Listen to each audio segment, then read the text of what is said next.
ఎవరు గెలుస్తారని మీరు అనుకుంటున్నారు ఈసారి? జగనే గెలుస్తుంది. జగనే ఎందుకు గెలుస్తుంది తాతయ్య? చేసిన పనులు అటువంటి అన్నీ ఇచ్చాడు కదా, రైతు భరోసా అని, మంగళవాళ్ళ కానీ శాఖల కానీ. ఆయన వచ్చిన కానీ వచ్చింది, అది వరకు ఏం రాలేదుగా. చంద్రబాబు ప్రభుత్వం ఏమొచ్చింది? చంద్రబాబు ప్రభుత్వం వస్తే వారం పర్వతం పంటల పండ్లు దేశాల మీద పోవాలా.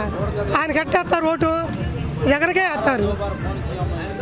చూసినట్లయితే ఇప్పుడు కరోనా టైంలో కనపడిన ఈ పార్టీలన్నీ వచ్చి ఇప్పుడు ఓట్లు అడుగుతున్నాయి ప్రజల ముందుకి, వాటికి ఓట్లు వేస్తారంటారు రేపు జనం. ఆ పార్టీ తెలియదు ఏటా అని ఎవరు ఏం చేసి వాళ్ళకి అర్థమైంది.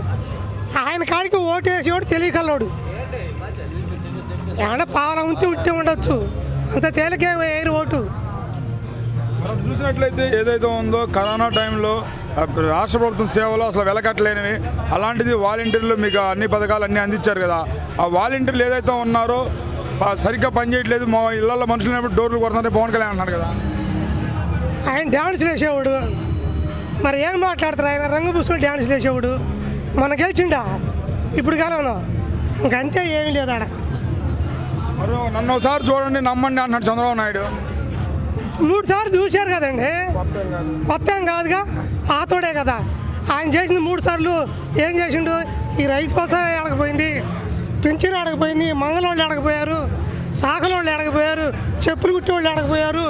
వీళ్ళందరికీ 10,000 వేస్తున్నారు కదా, ఆటోకి వాళ్ళకి కూడా వేస్తుండవు. ఎందుకు ఆ డబ్బులు అలా తీసుకొని పని పడ్డాడు సోమరులు అవుతున్నారని చెప్పి అన్నాడు చంద్రబాబు నాయుడు. ఇప్పుడు నువ్వు పొలం వేసుకుని దేనికి? 10 రూపాయలు మిగులుతాయనగా, ఆ 10 రూపాయలు ఇచ్చిన 10 రూపాయలు మిగుల్చుకున్నారా లేదా? ఆ డబ్బులతోటి ఈ ఆడవాళ్ళు, ఆ డబ్బులతోటి ఆడవాళ్ళు అది కట్టుకున్నారు, డోక్రా గ్రూపులు కట్టుకున్నారు. మొత్తం ఊరగాయలకు పోతున్నాయి, ఒక్కసారి వస్తున్నాయి 1,70,000 80,000. సోమరపోతులు ఎందుకు అవుతారు? నువ్వు పొలం వేసుకుంటుంది ఎందుకు? 10 రూపాయలు వస్తాయనే కదా. అది అర్థం చేసుకుని మాట్లాడాలి, ఊరికి మాట్లాడితే అట్ట. జగన్ గెలుస్తాడు. జగన్తో మొన్నటి కాడికి ఎక్కువ రావాలా. మనం 150 వచ్చినాయి కదా, 160 రావాలి ఇప్పుడు. మరి జగన్ ఒక్కడే చూస్తా ఏమీ లేదండి, రూపాయి పిల్లలు ఇలా జగన్ ఎందుకు వచ్చినాయి? 151 ఎందుకు వచ్చింది? మరి జగన్ ఒక్కడే కాదు చూస్తే అందరూ కలిసి వస్తున్నారు అన్ని వాళ్ళు ఒక్కడే. జగన్ ఒక్కడైనా వాళ్ళు ఇప్పుడు 4 అయ్యారు. ఏది వాళ్ళ చెల్లెతోటి, ఇంకిద్దరు కలిసినా ఏం కాదు.